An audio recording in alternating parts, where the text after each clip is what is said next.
जब जीरो दिया मेरे भारत ने, भारत ने मेरे भारत ने, दुनिया को तब गिनती आई। तारों की भाषा भारत ने दुनिया को पहले सिखलाई। देता न दशमलव भारत तो यूं चांद पे जाना मुश्किल था। धरती और चांद की दूरी का अंदाजा लगाना मुश्किल था। सभ्यता जहां पहले आई, सभ्यता जहां पहले आई, पहले जन्मी है जहां पे कला। अपना भारत वो भारत है जिसके पीछे संसार चला, संसार चला और आगे बढ़ा। यूं आगे बढ़ा, बढ़ता ही गया। भगवान करे ये और बढ़े, बढ़ता ही रहे और फूले फले, बढ़ता ही रहे और फूले फले। नमस्कार महाराष्ट्र, आकाशवाणीच्या औरंगाबाद केंद्रावरून प्रसारित होणाऱ्या युववाणी या कार्यक्रमामध्ये मी युगंधरा नामदे तुमच्या सगळ्यांचं मनःपूर्वक स्वागत करते। तर मित्रांनो, कार्यक्रमाची सुरुवात करूयात या मस्त ट्रॅकने। So stay tune with me and keep listening the unbeatable show Yuvavani. है प्रीत जहां की रीत सदा, है प्रीत जहां की रीत सदा, मैं गीत वहां के गाता हूँ। भारत का रहने वाला हूँ, भारत की बात सुनाता हूँ। है प्रीत जहां की रीत सदा।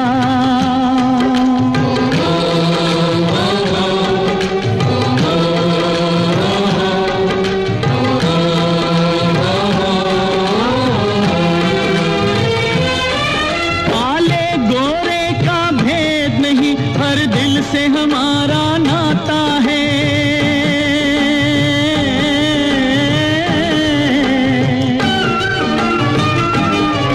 कुछ और न आता हो हमको, हमें प्यार निभाना आता है।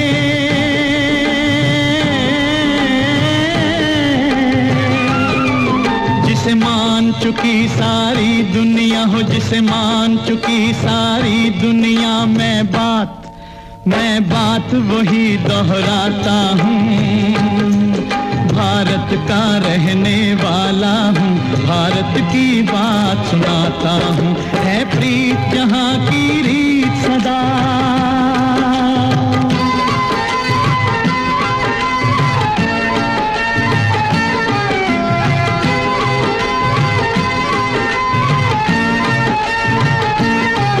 जीते हो किसी ने तो क्या, हमने तो दिलों को जीता है।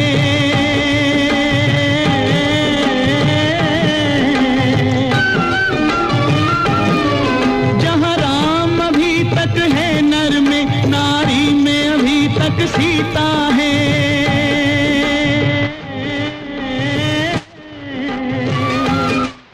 इतने पावन है लोग जहाँ, इतने पावन है लोग जहाँ, मैं नित नित शीश झुकाता हूँ।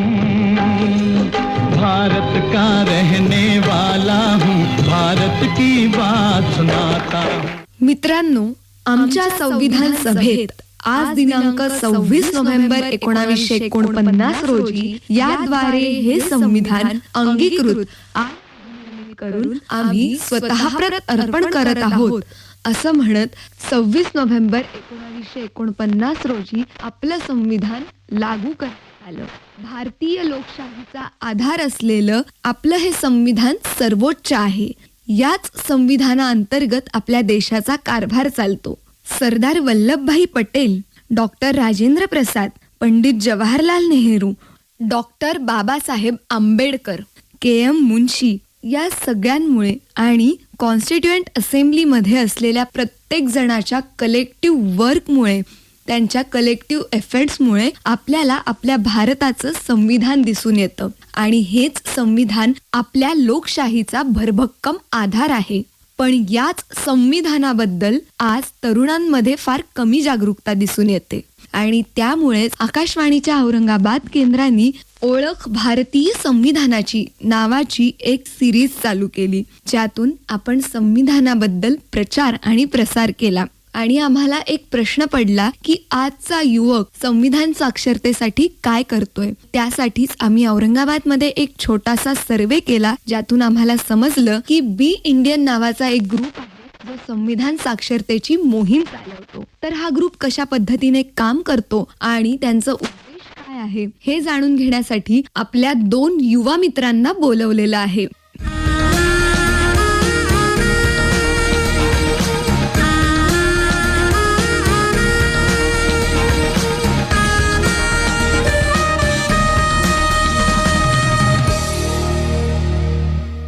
तर सगळ्यात पहिले मी स्वागत करते ते केदार किरण कुलकर्णी याचं, ज्यांनी इतिहासामध्ये MA केलेलं आहे.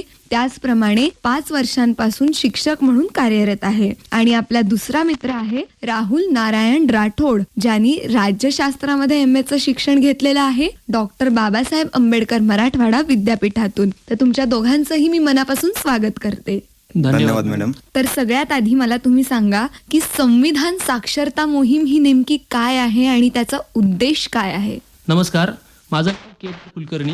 संविधान साक्षरता मोहीम ही आपल्या बी इंडियन स्टुडंट्स ग्रुपच्या उपक्रमाचा एक भाग आहे. तर लोकांमध्ये भारतीय संविधानाबद्दल जाणीव जागृती पसरवणं, त्याचबरोबर संविधानाबद्दल लोकांच्या मनामध्ये एक प्रकारची उत्सुकता तयार करणं, हा आमच्या या साक्षरता मोहिमेचा मूळ उद्देश आहे. आणि मोहीम नेमकी काय, तर आम्ही यामध्ये एक पत्रक असतं, ऑनलाईन पत्रक, आम्ही ते सर्वत्र सोशल मीडियावरती पसरवतो. ओके, बरं केदार, तू आता म्हणालास बी इंडियन ग्रुप, या ग्रुपचा तू उल्लेख केलास, तर हा ग्रुप नेमका काय आहे.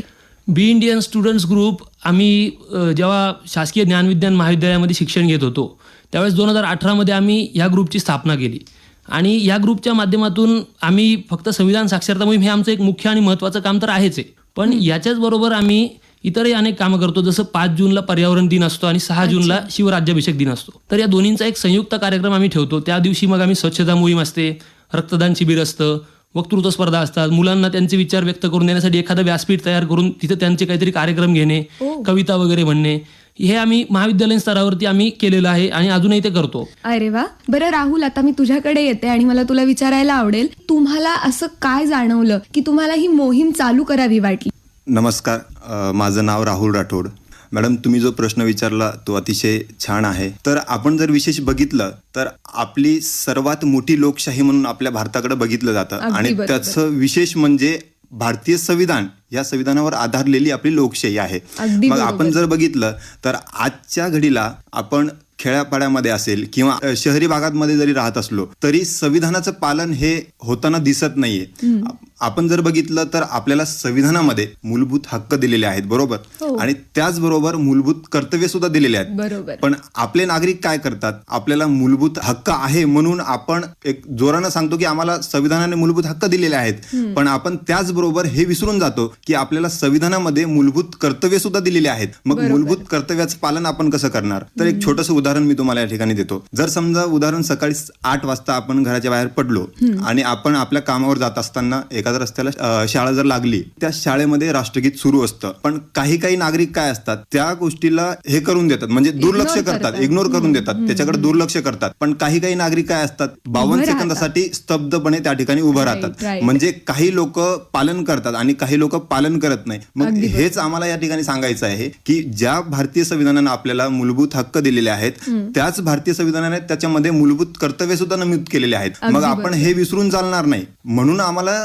लोकांपर्यंत हे पोचवायचं आहे की संविधान साक्षरता मोहीम ही काय आहे, की संविधान साक्षरता मोहिमेच्या माध्यमातून लोकांपर्यंत जागरूकता, लोकांमध्ये उत्सुकता निर्माण व्हावी आणि संविधानाबद्दल त्यांना जास्तीत जास्त माहिती व्हावं. अगदी बरोबर. हा खूप रास्त पॉइंट आहे की माणूस हा हक्क बजावतो पण सोयीस्करपणे कर्तव्य विसरतो. आणि यात मी अजून एक छोटीशी गोष्ट ऍड करते. आपल्याकडे मुळात लोकांना नीट स्वातंत्र्याचा अर्थच कळलेला नाहीये. कसं असतं, स्वातंत्र्य आणि स्वैराचार या दोघांमध्ये अगदी एक धाग्याचा फरक असतो. ज्या वेळेस आपण बजावत असलेल्या स्वातंत्र्याचा समोरच्याला त्रास होतो त्यावेळेस तो स्वैराचार बनतो, हेच मुळात लोकांच्या लक्षात येत नाही. आता मी पुढच्या प्रश्नाकडे वळते. केदार, आता मला तू सांग की तुम्ही संविधान साक्षरता ही मोहीम कधीपासून राबवत आहात? 2020 पासून. म्हणजे आम्ही लॉकडाऊनच्या काळामध्ये, आता त्यावेळेला सगळेच जण घरी होते, तर शिवजागर एक ग्रुप आहे, तर शिवाजी महाराजांच्या आयुष्यामधले प्रसंग रोज ते स्टेटसला ठेवायचे. अच्छा. तर मग त्यावरून मला संविधान साक्षरतेचं पण एक कल्पना आली की आपण संविधानाबद्दल ठेवत जाऊ. आणि त्यावेळेला मग 2020 मध्ये आम्ही सुरू केलं, तर 26 सप्टेंबर 2020 ला सुरुवात केली. अरे वा. 26 सप्टेंबर ते 26 नोव्हेंबर हा त्यावेळेसचा 2 महिन्याचा कालावधी होता. अच्छा. आणि यंदा ह्यावेळेस हे 3रं वर्ष आहे आमचं. आणि विशेष मला याच्यामध्ये सांगायला आवडेल की ज्या वेळेस माझा आता मित्र केदार कुलकर्णी यांनी सांगितलं की ही कल्पना कशी आली, ही संकल्पना ज्या वेळेस त्याच्या डोक्यात आली त्यावेळेस त्यांनी पहिला फोन मला केला. आणि मी होतो त्यावेळेस गावाकडे, म्हणजे लॉकडाऊन सुरू होतं आणि लॉकडाऊन सुरू असल्यामुळे आपण सगळेच जण मोबाईलचा जास्त वापर करत होतो. आणि त्यावेळेस त्यांनी फोन केला आणि आमची चर्चा झाली की आपण असं एक प्रोग्राम का बरं सुरू करू शकत नाही, आणि ते पण ऑनलाईन. तर विशेष म्हणजे लोक त्यावेळेस मोबाईलचा जास्त वापर करत होते आणि आपण जर ह्या काळामध्ये लोकांपर्यंत संविधान साक्षरता हे एक मोहीम जर पोहोचवली तर लोक त्यापासून म्हणजे जागरूक होईल आणि त्यांना त्यांचे अधिकार, कर्तव्य भारतीय संविधानामध्ये काय आहे हे नक्की कळेल. राईट. बरं, मग तुमचा या सगळ्या कामाचा अनुभव कसा होता? त्यावेळेला सगळेजण मोबाईल खूप वापरायचे आणि रोज फोन यायचे. आम्ही आमच्या मित्रांनी सुद्धा, आमच्या पूर्ण बी इंडियन स्टुडंट्स ग्रुपनी सर्वांनी एकत्र मिळून यामध्ये काम केलं. मग फोन कॉलिंग करून लोकांना सांगणे, त्यांना कन्व्हिन्स करणे, काहींना त्याच्याबद्दल त्यांचे ब्रॉडकास्टिंग ग्रुप तयार करण्यासाठी मार्गदर्शन करणे. त्याच्याच बरोबर आम्ही आमचं युट्यूब चॅनल सुद्धा सुरू केलं त्याच काळामध्ये.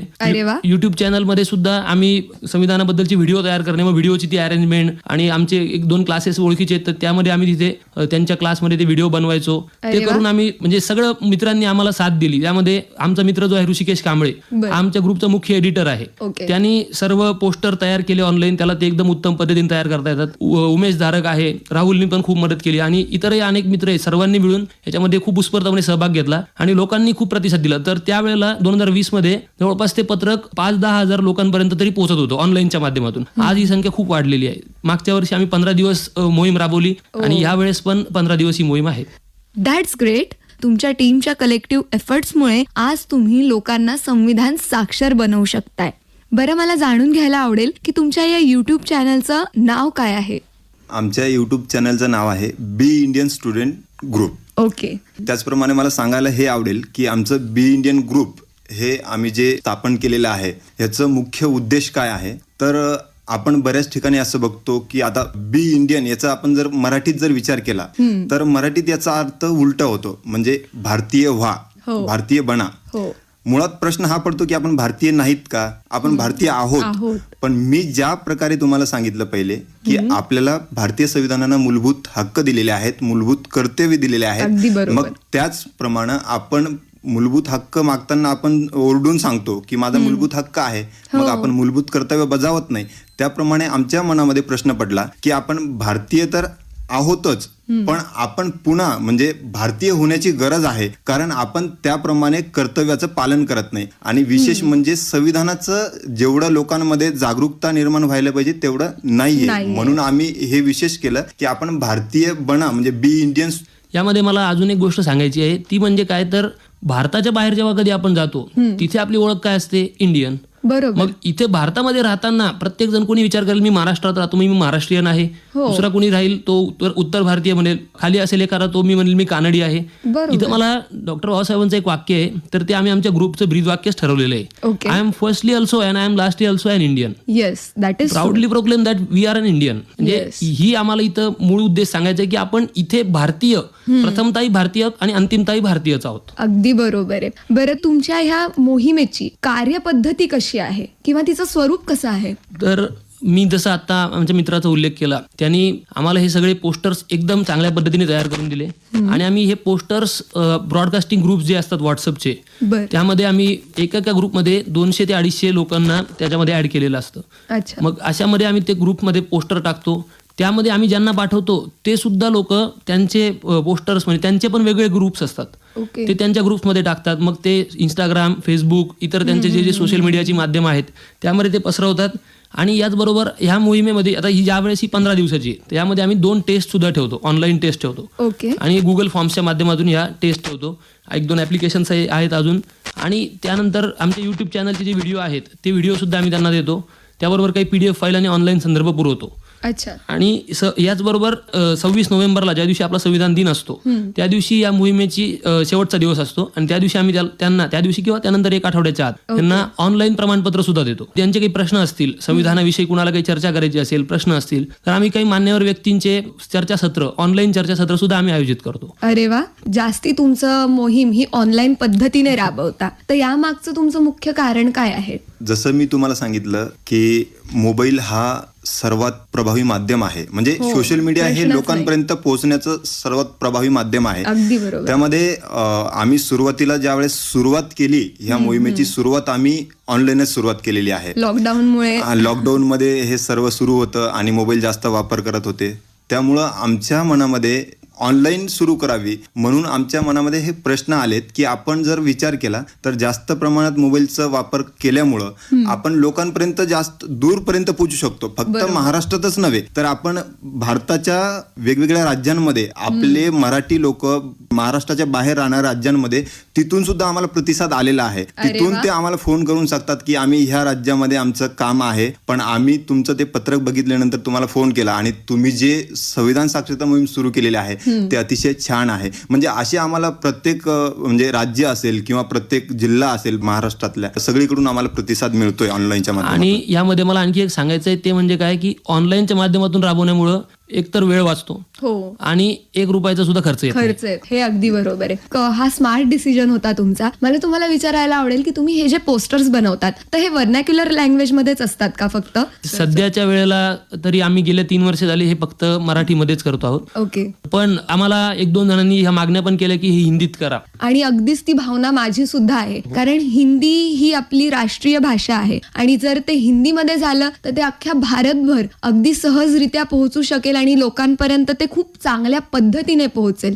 आणि जर ते इंग्लिशमध्ये केलं तुम्ही ट्रान्सलेट तर ते भारताबाहेरही जाऊ शकेल. सो एक युथ म्हणून मी तुम्हाला अपील करेल की तुम्ही हे पोस्टर्स हिंदीमध्ये सुद्धा करावेत. नक्कीच मॅडम, नक्की नक्की. आम्ही हा प्रयत्न नक्की पुढे चालवून करणार आहोत आणि ज्या तुम्ही आमच्याकडनं जी इच्छा व्यक्त केली तर आम्ही ते नक्कीच याच्यावर काम सुरू केलेलं आहे आणि ते लवकरच आम्ही खरं तर आम्हाला हे हिंदी तर आहेच आहे पण उर्दू मध्ये सुद्धा सुरू करायचं आहे. अरे वा. आणि त्यासाठी उर्दू शिकण्याचाही सुद्धा एक प्रयत्न करणार आहे आणि त्यामधून ते पोस्टर आम्हाला उर्दू मध्ये सुद्धा तयार करून सर्वांपर्यंत पोहोचवायचे. बरं मित्रांनो, आता मला सांगा की 15 दिवस तुम्ही पोस्टर सर्क्युलेट करून लोकांना संविधान साक्षर कसं करणार?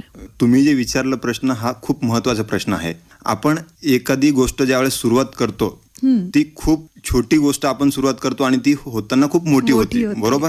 तर ह्याच माध्यमातून आम्हाला सांगायचं आहे की आता आम्ही ही फक्त ऑनलाईन माध्यमातून सुरुवात केलेली आहे आणि एक पोस्टरच्या माध्यमातून, म्हणजे एक पोस्टर जरी ती असलं पण त्या पोस्टरमध्ये नेमकी काय आहे, आपण त्या पोस्टरमध्ये भारतीय संविधानाविषयी आणि विशेष म्हणजे आपल्या भारतीय संविधानामध्ये महत्वाचे जे कलम आहेत त्या कलमांचा आम्ही त्याच्यामध्ये उल्लेख करतो आणि त्याच्यामध्ये आपल्याला काय स्वातंत्र्य दिलेलं आहे ते आम्ही त्याच्यामध्ये उल्लेख करतो आणि लोक ते उत्सुकतेने वाचतात आणि ते दुसऱ्यांपर्यंत पोहोचवतात. आम्हाला वाटतं की हा जो आमचा प्रयत्न आहे तो पुढे जाऊन नक्कीच यशस्वी होईल आणि लोकांपर्यंत पोहोचेल. आणि आणखी महत्वाची गोष्ट काय आहे की यामध्ये सकारात्मक मानसिकता तयार करायची. आपल्याला संविधानाबद्दल लोकांच्या मनामध्ये एकदा सकारात्मक मानसिकता तयार झाली, लोकांना त्याविषयी जाणून घेण्याची उत्सुकता वाढली तर आपसुकच लोक स्वतःहून सगळं वाचायला जाणारच. आणि त्याबरोबर आम्ही काही PDF फाईल सुद्धा देतो आणि काही व्हिडिओ किंवा ऑनलाईन संदर्भ त्यांच्या टेस्ट घेणे, त्यांना नंतर विचारणे किंवा त्यांच्याशी आमचं इंटरॅक्शनही वाढवतो. आणि या दरम्यान त्यांना एक संविधानाच्या साक्षर बनण्यासाठी त्यांना पुढे प्रमोट करणे, त्यांना प्रोत्साहित करणे. फॉर एक्झाम्पल आपण आज जर बघितलं, आज आपण रेकॉर्ड करतोय, आजचा आमचा 7वा दिवस आहे आणि त्या 7व्या दिवशी अनुच्छेद 32 या ठिकाणी आम्ही ती संपूर्ण माहिती दिलेली आहे. अनुच्छेद 32 या अंतर्गत आपल्याला सर्वोच्च न्यायालय आणि उच्च न्यायालयामध्ये आपल्या मूलभूत हक्काचं जर समजा कोणी हिरावून घेत असेल तर आपण त्या ठिकाणी आपलं दाद मागू शकतो.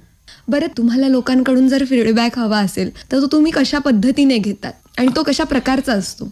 आम्ही जसे ऑनलाईन 2 टेस्ट घेतो हे पण सांगितलं आणि त्यानंतर सगळी मोहीम संपल्याच्या नंतर आम्ही फीडबॅक फॉर्म त्यांच्याकडून भरून घेतो. तर फीडबॅक फॉर्ममध्ये एक 10 प्रश्न असतात जे ते टाईप करून सुद्धा आम्हाला सांगू शकतात आणि ते ऑप्शन वाईज सुद्धा ते आम्हाला सांगू शकतात. मग त्यामध्ये त्यांना कसं वाटलं आणि त्यांना त्याचा काही उपयोग झाला का तर ते विचारतो. तर आम्हाला अनेकांनी सांगितलं. आमचा एक मित्र आहे आमच्यातलाच सौरभ आवटे, तर तो स्पर्धांमध्ये जातो, वेगवेगळ्या वक्तृत्व स्पर्धा करतो. त्यांनी वक्तृत्व स्पर्धांमध्ये आणि एका वादविवाद स्पर्धेमध्ये आमच्या ग्रुपचं त्यांनी उदाहरण दिलं दिलं आणि त्यांनी सांगितलं त्याला, तर त्यामध्ये त्याला प्राईज सुद्धा मिळालं. अरे वा. आणि सांगायचं काय तर लोकांना याबद्दल माहिती कळायला लागली की लोक स्वतःहून ती माहिती जेव्हा दुसऱ्यांना सांगतात तेव्हा त्यांना पण आपण दुसऱ्यांना काहीतरी सांगितलं याचा आनंद मिळतो. हे त्यांनी आम्हाला फीडबॅक मधून कळवलेलं आहे. त्याचा जो स्पर्धेचा विषय होता तो मोबाईलचा अतिवापर चांगला की वाईट हा त्याचा विषय होता. तर त्याच्यातनं त्यांनी असं त्या ठिकाणी उदाहरण दिलं आमच्या ग्रुपचं की मोबाईलचा हा वापर चांगला पण आहे आणि वाईट पण आहे. मग ते आपल्यावरती आहे आपण चांगला वापर करतो की वाईट वापर करतो. तर त्यांनी आमच्या ग्रुपचं असं उदाहरण दिलं की युथ म्हणून जे आहे ते एक ग्रुप चालवतात आणि त्या ग्रुपच्या माध्यमातून संविधान साक्षरता मोहीम असेल, पर्यावरण दिन असेल किंवा वेगवेगळ्या दिवशी आम्ही जे आहे असे कार्यक्रम राबवत असतो. तर त्यांनी ते उदाहरण त्या ठिकाणी दिलं म्हणून त्याला नंबर सुद्धा त्याच्या त्या ठिकाणी मिळालेला आहे. अरे वा. ही जी आहे एक मानवी शृंखला जी आहे त्या प्रकारे आपण ही संविधानाची शृंखला तयार करतोय. म्हणजे येत्या काळामध्ये आपल्याला ह्याचं खूप मोठ्या प्रमाणात बदल झालेला दिसेल. ते आपल्याला अजून ठळक पद्धतीने दिसेल. आणि तू जसं म्हणालास की लोकांना ते सांगितल्याचा दुसऱ्यांपर्यंत पोहोचवल्याचा सुद्धा आनंद मिळतो. ह्याचं मेन कारण असं आहे की आपलं संविधान हे मुळात क्लिष्ट आहे जरा. तर त्यासाठी एखादा वकील असेल किंवा त्या क्षेत्रातली कोणी अभ्यास करणारी व्यक्ती असेल तर त्याच्यासाठी कॉन्स्टिट्यूशन कधीही सोपं आहे. आणि जर कोणी ते सोप्या पद्धतीने समजावून सांगत असेल तर अर्थातच त्याच्यामध्ये आपल्याला इंटरेस्ट येईल. आणि खरंच हे काम तुम्ही हातात घेतलंय हे खूप स्तुत्य आहे. आता पुढे मला विचारायला आवडेल तुम्हाला, आकाशवाणीच्या माध्यमातून तुम्ही संविधान साक्षरतेसाठी काय संदेश द्याल? विशेष म्हणजे मला आकाशवाणीच्या या कार्यक्रमातून सर्व नागरिकांना सांगायला आवडेल ज्या प्रकारे आता आपण आपली सर्व चर्चा जी आहे ती संविधान साक्षरता या मोहिमेवरच होती. तर मला विशेष सांगायला आवडेल की लोकांनी संविधान काय आहे नेमकं हे जाणून घेतलं पाहिजे. नेमकी संविधानामध्ये काय दिलेलं आहे हे लोकांना माहिती होणं गरजेचं आहे. आणि ते लोकांना माहिती कसं होणार तर हे असं आमचं एक छोटंसं प्रोग्राम आहे तर त्या माध्यमातून लोकांना माहिती होईल. किंवा अजून असे अनेक ग्रुप्स असतील ते पण असे कार्यक्रम करत असतील, मला माहिती नाही पण करत असतील आणि करत असतात, करायला पाहिजे. आणि आकाशवाणीच्या माध्यमातून सांगायला आवडेल की सर्व लोकांनी ह्याच्याकडं एक पॉझिटिव्हली म्हणून बघितलं पाहिजे. आणि आपल्या देशाचा राज्यकारभार ज्या ग्रंथावर चालतोय त्याची एक बेसिक माहिती तर आपल्याला असलीच पाहिजे की नाही.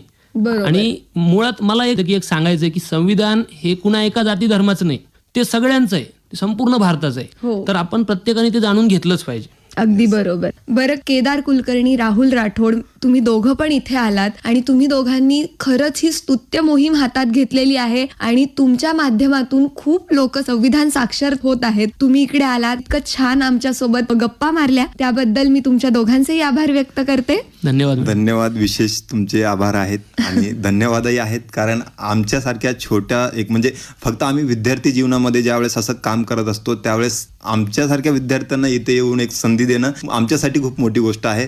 त्यामुळं तुमच्या सर्वांचे खूप खूप धन्यवाद. धन्यवाद. तर मित्रांनो, आत्ताच तुम्ही ऐकलीत संविधान साक्षर मोहिमेबद्दल केदार कुलकर्णी आणि राहुल राठोड यांच्यासोबत केलेली चर्चा. तिनका था हमने सवारा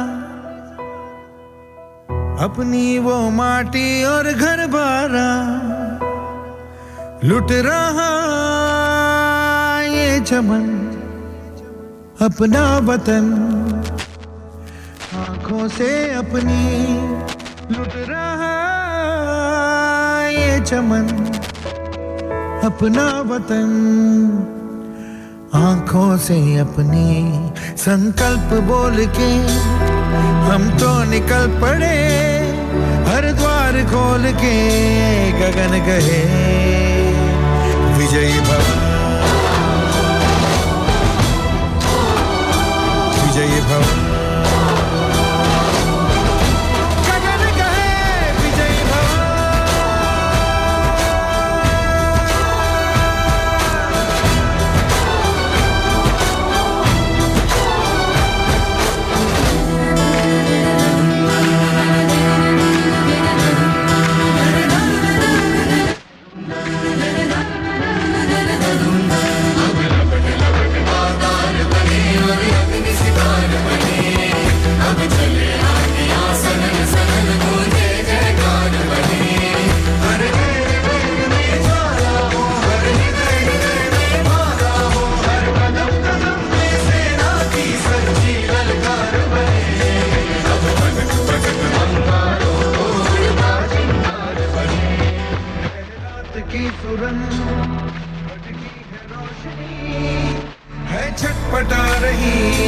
रोशनी गगन कहे विजयी भव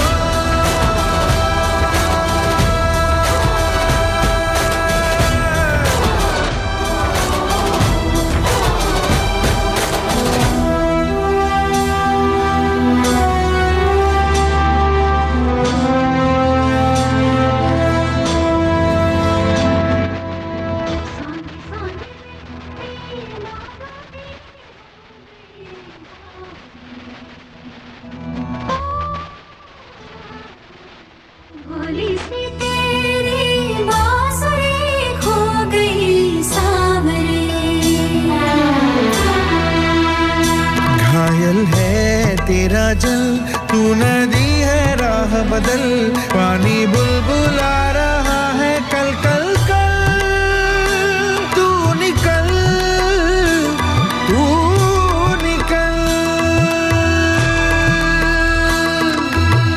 माटी ने तेरी आज पुकारा धरती ये पूछे बारंबार लुट रहा ये चमन तेरा वतन आँखों से अपनी लुट रहा ये चमन तेरा वतन आँखों से अपनी संकल्प बोल के हम तो निकल पड़े हर द्वार खोल के गगन कहे विजयी भव